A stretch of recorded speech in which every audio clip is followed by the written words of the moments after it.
Good morning, afternoon, and evening, folks, and welcome to the 12th episode of Postgres Pulse. This week, we've got a guest on hand, but before we get into the cast, I just want to point out the guidelines to everyone if this is your first time attending. Please ensure that you use the Q&A button to ask a question, and we'll make sure to unmute you as we go to the Q&A segment. The other piece is, of course, please be civil and abide by the Postgres Code of Conduct. And we're here just to discuss both the current topic as well as any questions you guys might have associated to Postgres. So, as mentioned, we have a guest this week, Deepanshu Sharma, who is a Director of Support Services at Enterprise DB. Deepanshu, would you like to introduce yourself for a moment? Thank you, Jamie. So I have been working with Enterprise DB for close to 11 years now, perhaps just a bit over 11 years, actually. In the industry, I have been working for almost 17 years now. So that's a decently long association with working with one form of the database or the other, and have been moving along, learning a lot about Postgres over the past years. And after hearing about Postgres blog calls and reading through all the information which was being bounced around, I just decided to put 2 cents of my own. Thank you. Great. And as usual, we've got our regular panel. We've got Bruce Momjian, who needs no introduction, Vibhor Kumar, similarly, Josh Heyer, developer advocate for EDB, and myself, Jamie Watt.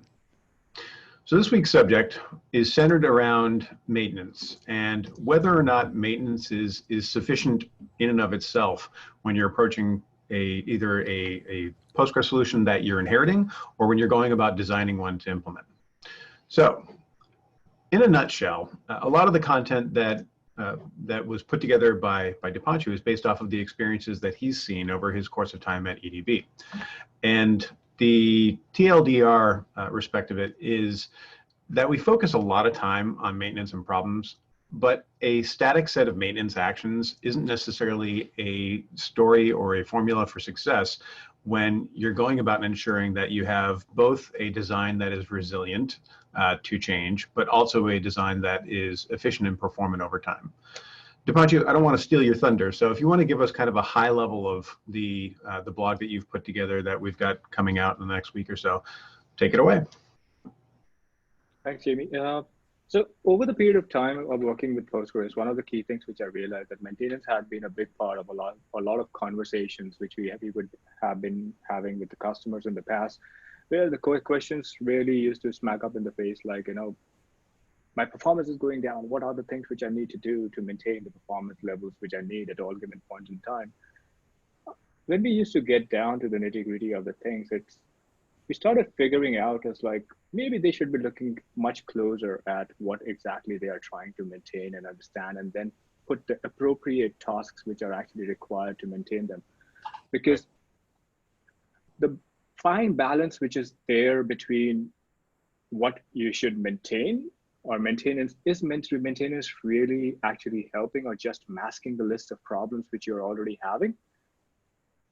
It can be difficult to find out until you dig a bit deeper, and that is where I want to emphasize, steer the conversation towards is understand what you're trying to maintain, understand the nature of your application, your nature of your database, the nature of the transactions which you're doing, or in terms of the services which you are delivering to the end client, and the business logic of the whole thing. And then you should be looking at whether you can improve it without maintenance, because most of the things which work well are the ones which are low maintenance, as would be with your decision when you go ahead and buy your car, right? You don't want to buy a vehicle which is going to come with 10 pages of instructions on how to do maintenance. You are rather happy would be just change the engine oil once a bit, and you are good to go. So having a look at the database from the ground up gives us that opportunity that can make it inherently resilient to the loads which it is going to be having or experiencing over its period of time. And the lesser you need to maintain, the lesser are the chances that you would falter on it. And yeah, that's basically what I wanted to put through, and added a couple of experiences which I had seen with maintenance actually masking the problems. Like one of the instances which I had seen, the user had a very great maintenance policy in terms of vacuuming every week and making his statistics look all great all the time. Just one day, there was an operating system guy who did the maintenance and turned off the cron jobs. which were running those maintenance scripts. Nobody realized that till the day when everything ground to a halt, Man, right? And I love your car analogy there. I just want to tug on that for a minute because for folks who remember what cars were like a few years back when they had carburetors, uh, you had to do a lot of regular maintenance, right? You had to uh, readjust your points. You had to make sure you had regular tune-ups because it would fall out of tune as things physically wore. You you would go up in elevation. I'm at 7,000 feet right here. If you went from sea level to here, you would stall out long before you got to my house, and you had to sit there on the side of the road potentially and retune your engine in order to continue driving. If you use different gas, all of this stuff that would just ruin your trip. uh, but if you knew this at the outset, you could plan for it, right? You'd prepare before you set out on your journey, and that's what you're describing. Essentially, is figure out what you're going to be going through, what your loads are going to be, and set up your system to allow for those. Sorry for the interruption, but that is a perfect segue into exactly and aligns totally with what exactly I'm trying to say here. Is like going back to the car analogy, because I think that resonates with everyone. Is why not always know your purpose and then buy or design or use something which is meant to deliver that purpose, instead of just going ahead and customizing it with a bunch of patches, without in case of cars, without changing the axle, put in bigger wheels so the wheels so they break down when you put gas on it, right? You don't want to do that. It's like, why if you could have just taken a bit more time. And that is what I want to say is, please take a bit more time. If you get something to maintain or if you inherit a database from someone, just take a bit of time, step back, have a look at it, what's going on inside, and what is already working, what might fail. If you can improve it from the onset, go ahead and do it, and then create a maintenance strategy. and the key takeaway there is something we've hit a lot on this little show is if you don't understand what requirements are for your system, you're really not going to be able to design this effectively. In order to have a maintenance plan, it's not just going down a checklist. So it doesn't hurt to have a checklist. It is understanding what the system needs to be able to do and planning ahead for that, right? Exactly. And Vibhor has had the experience of actually going in and actually looking at these system and tuning them up front and then designing a maintenance strategy for them. So he can really put in his weight behind this statement. Vibhor, what are your thoughts about this whole thing? Yeah, so maintenance task, and again, it's a very big topic. There are many things falls into the category of the maintenance task. Like a lot of people coming from a database background, they look at the maintenance task from the index defragmentation, log file maintenance, or maybe file data compaction or anything, integrity check. And I mean, again, these are the key things, but in maintenance tasks, there are other activities also falls. Other activities fall into the same category, meaning like taking the backup of the system. We also define one maintenance window for that activity. With that, if you are doing some schema change where you need a hard lock on the table or hard lock on any object inside the database, which may impact to your application, for that also you need a one maintenance window, and that's why it falls in the maintenance category. So all these operations are there. And again, in this whole category, there are some day-to-day maintenance activities too. Like for example, vacuuming uh, is a kind of a process which is part of the PostgreSQL called auto vacuum now, which takes care of the transaction wraparound issues or make sure that there is no dead tuple in the table itself, try to compact the table as much as possible and try to reuse the space. With that, there's other options called reindexing the table, right? Because if your tables is bloated or defragmented a lot, you may not get a proper performance from the database. So anything which can improve the performance of the database or improve the database falls into the maintenance task or maintenance activity. And when you're making these decisions, right, you should step back and see how your database or system is getting used. You would like to define a one baseline. Of course, monitoring system is a key thing. Even whatever tasks you have or maintenance tasks you have, and you have already automated those tasks, but you would like to monitor it. Sometimes if the workload change or there is something wrong happen in your application side, based on those, or maybe new releases are coming up, based on those, if your database is not really working correctly because of whatever maintenance task you're defined, it's not really fulfilling the need of the maintenance, right? You would like to look into and tune those accordingly. You cannot rely completely that, hey, first time I install the database and whatever task which I've created is going to work in all the time. No, you have to monitor, you have to make sure that everything is working correctly.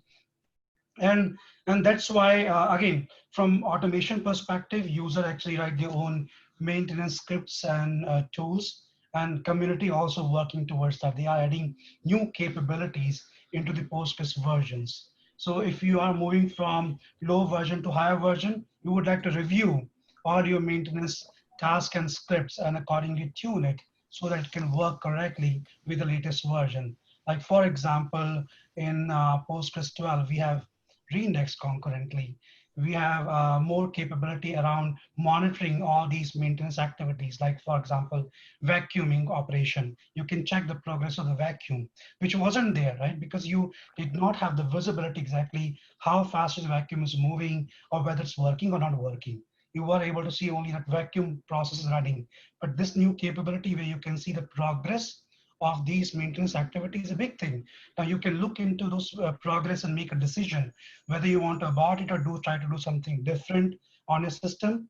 Again, the piece you would like to think about is that sometimes you have to tune it in such a way that how frequently you want to run these operations.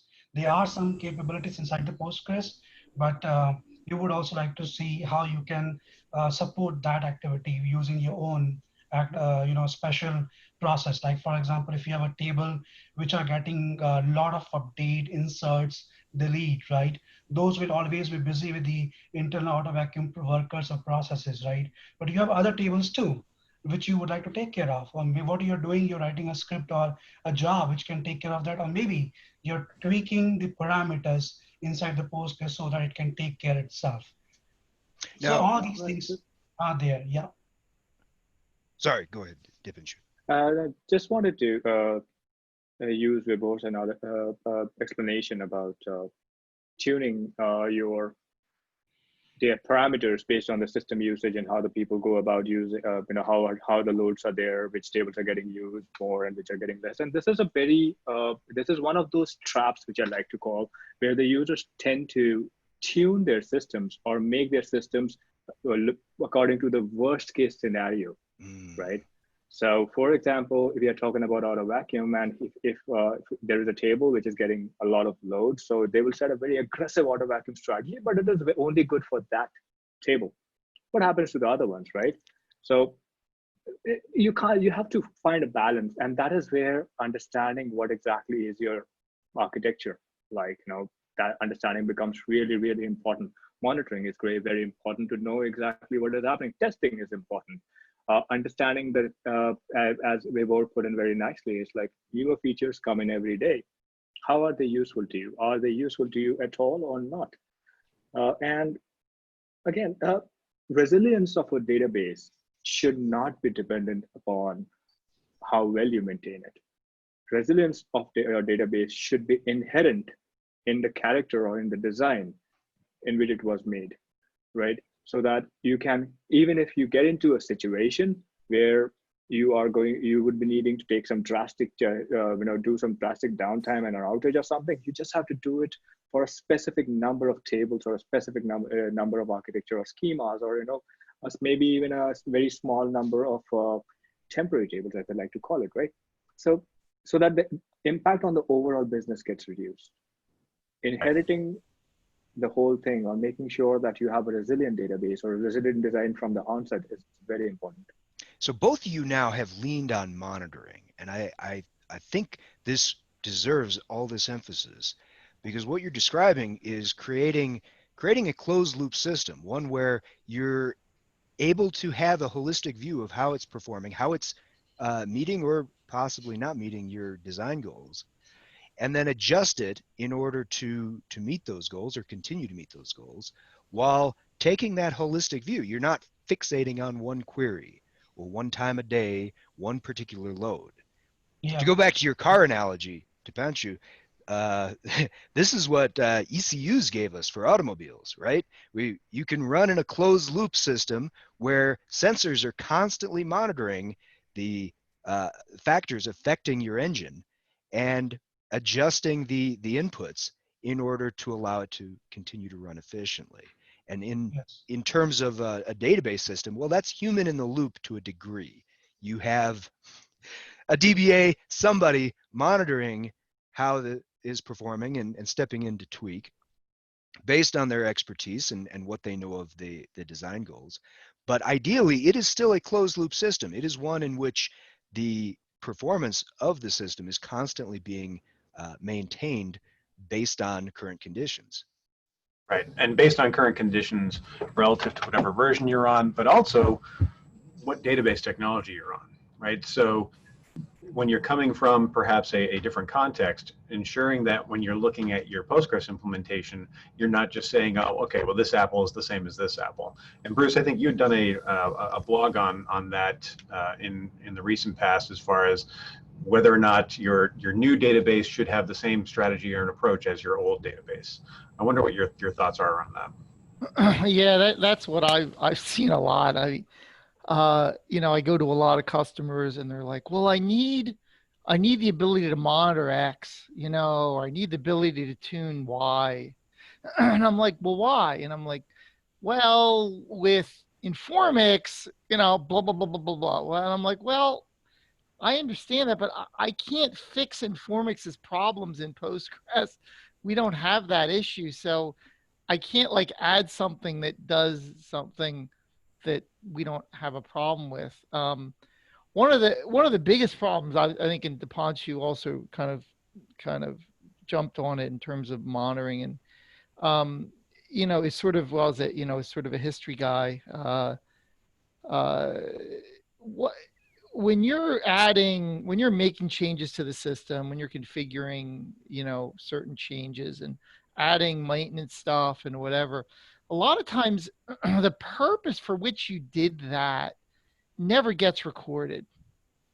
And part of it is the fault of the staff. Part of it is the fault of the tools. Sometimes if you're going in and you're changing like one config line, if you're not able to add a comment in that file, which tells you why you're doing it, a lot of times you want to attach some text to something. So when you come back, a lot of times when I'm doing stuff and I make a change to something, either to work around a bug in the OS or there's some kind of weird behavior, I'll write a paragraph of why I'm doing it.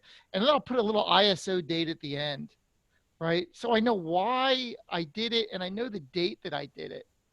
And then when I come back, when I do an OS upgrade, I actually look, I have a little grep script and I look for the bug. I look for, like, Debian has a certain format for their bug numbers. So I'll just search my entire tree for a mention of any bugs, because usually those bugs are gone now. Oh, that is a really cool approach. And And see, this Vibhor mentioned this too, right? Yeah. So this is, yeah. and I can remove I can remove these hacks that I had in the system.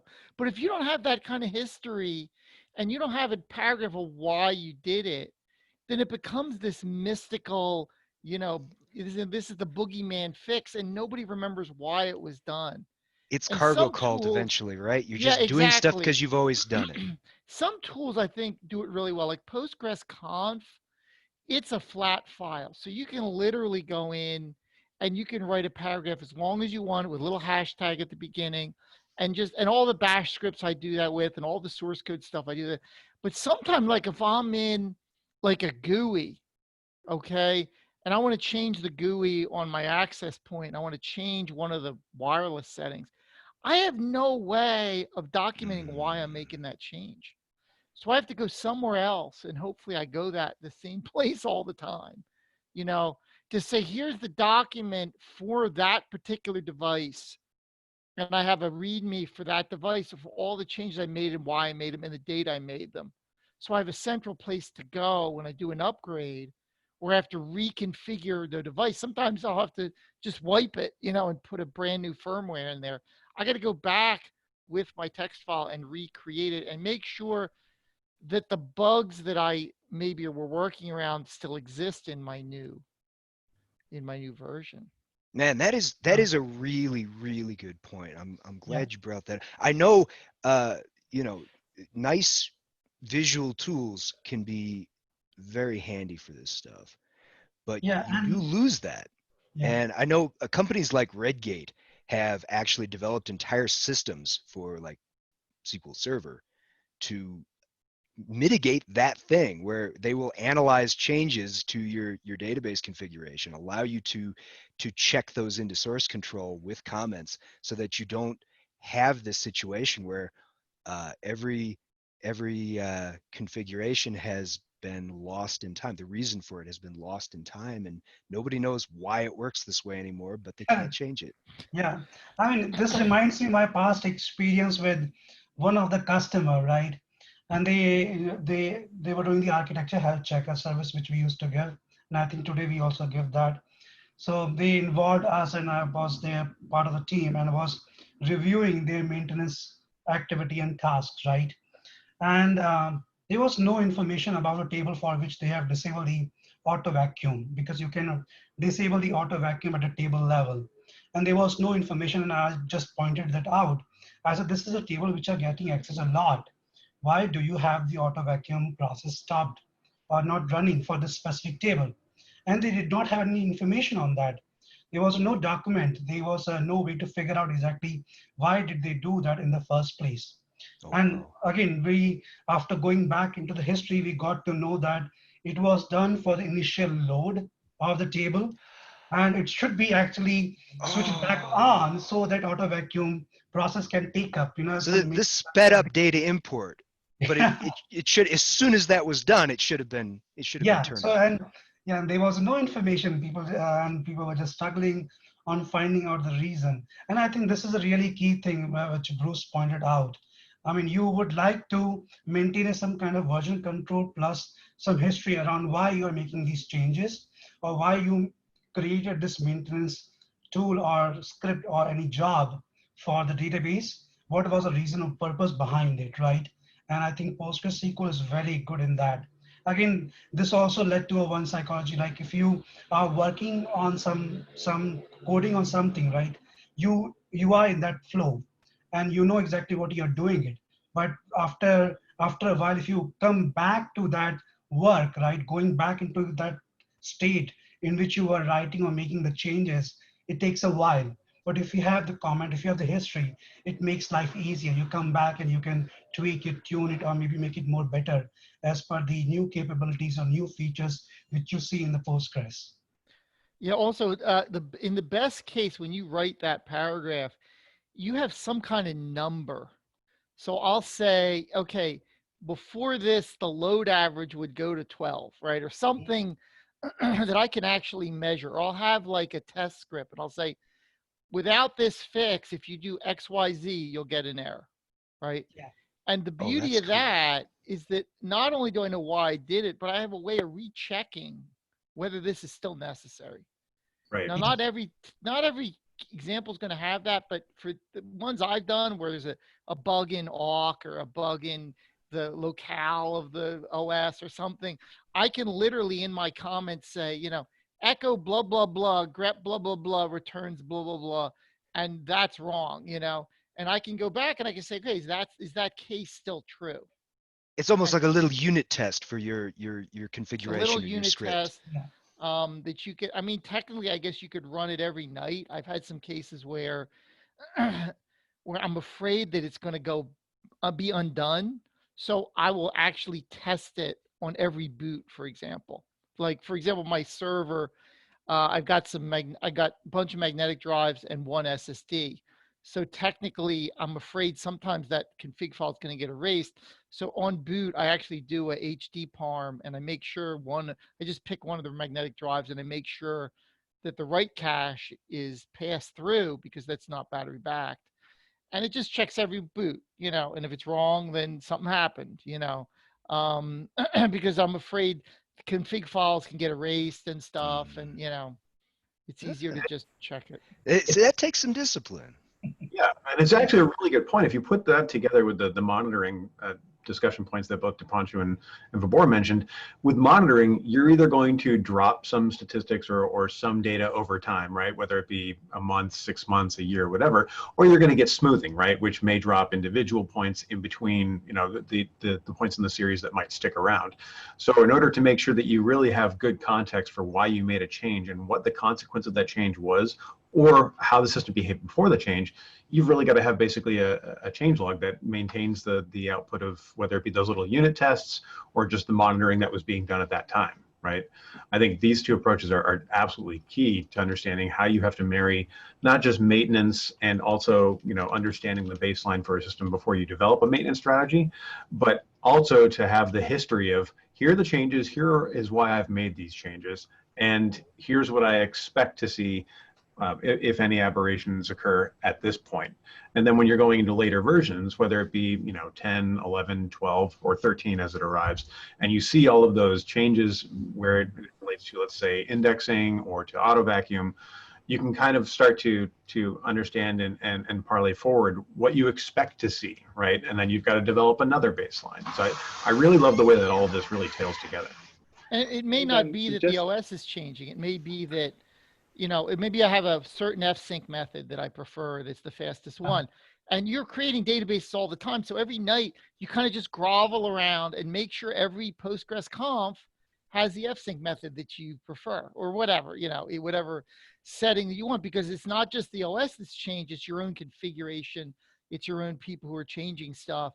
So you just kind of grovel around, and then you may get an email in the morning and say, hey, this database, it doesn't have that one setting that I think is best for all of my deployments. Right. So just wanted to add to that. So this brings in nicely to one more thing, is this database maintenance and deployment thing is actually a cycle. It's a constantly evolving cycle. You just can't stop at implementing one strategy and you're done with it. Especially with the new DevOps methods, as we like to call it, the glorified DevOps method, as I like to call it, because I'm old school. I develop only once and then I make improvements. It is basically the idea of adding new features as modules to the database, creating additional load without bothering about changing the architecture underneath. That creates another kind of problem where you're going to be seeing an increasing load on an architecture which used to work rather well earlier, and now you do not know what is happening. The number of sessions are the same because I had a connection pooler in between, and it's I still cater to only 100 sessions at the same point in time, but it's why the load is blowing up? Why are things slowing down? What you change is the behavior of the applications which are hitting it. Right? When you have one module which is designed to work in X, most of the time you're going to design your lower end or business logic at the lower end to cater to that one use case. But when you are going to be piling on applications which are modules which are going to enhance the capability of your website, right? Because you only used to do logins, then now you're going to allow a chat function as well, but they are all going to hit the same username and password table, right? And now you got to be aware of the whole system. You can't be myopic on this, right? Exactly. Right. So you just need to constantly keep on changing. What's changing in my application? Is it changing something on my database? Do I need to optimize my architecture again? Do I need to normalize again? And normalize, yeah, that is an old terminology for the people who might have still remember RDBMS concept, but maybe your normal form is getting too old. So ultimately what it comes down to is you can't necessarily plan with the assumption that your existing behavior is going to be your persistent behavior or what you anticipate in the future. The one thing you really need to plan for is change, ultimately. And part of that comes down to a maintenance plan, part of that comes down to monitoring, and part of that comes down to ensuring that you record context so you know why you did things and whether or not they're going to be germane as you go forward, right? Just a shining example in what Bruce had outlined from an OS perspective. It's very similar in Postgres, especially where you have the flat file nature of the Postgres.conf. Great. All right. Well, I think this was actually a really, I mean, it's a session that had a lot of opportunity to go in a ton of different directions, but I think we did so in a pretty specific fashion to understand really the one thing that you've got to plan for is change and resiliency. So I wanted to just thank everyone for the session today, and Deepanshu, thank you for jumping in with us. I appreciate it. Thank you. We will have the reporting out as per usual later early this week, and keep an eye out for Deepanshu's blog as that comes out over the next coming days. Thanks, everyone. Thanks, Jamie. Thank you. Thanks, everyone. Take care.